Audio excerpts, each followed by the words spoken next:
welcome back to Step Brozz. You remember like big chunky motor and polar plunge. Those are like about a couple days ago. What I'm about to do is crazy. You take a bucket of water.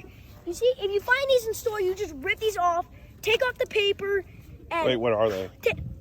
I actually don't remember, but You don't know what they are? They're little bottle rockets. yeah, they're bottle rockets.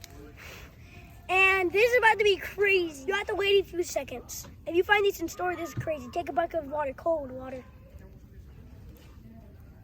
Light it. Wait a few seconds, and then drop it.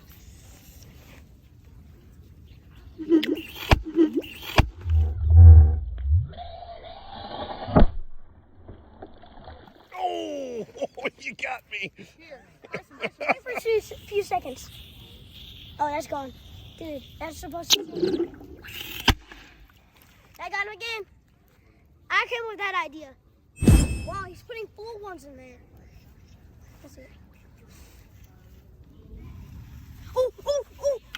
Ow. So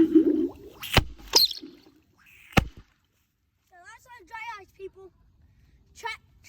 Don't try this at home unless you're with a parent.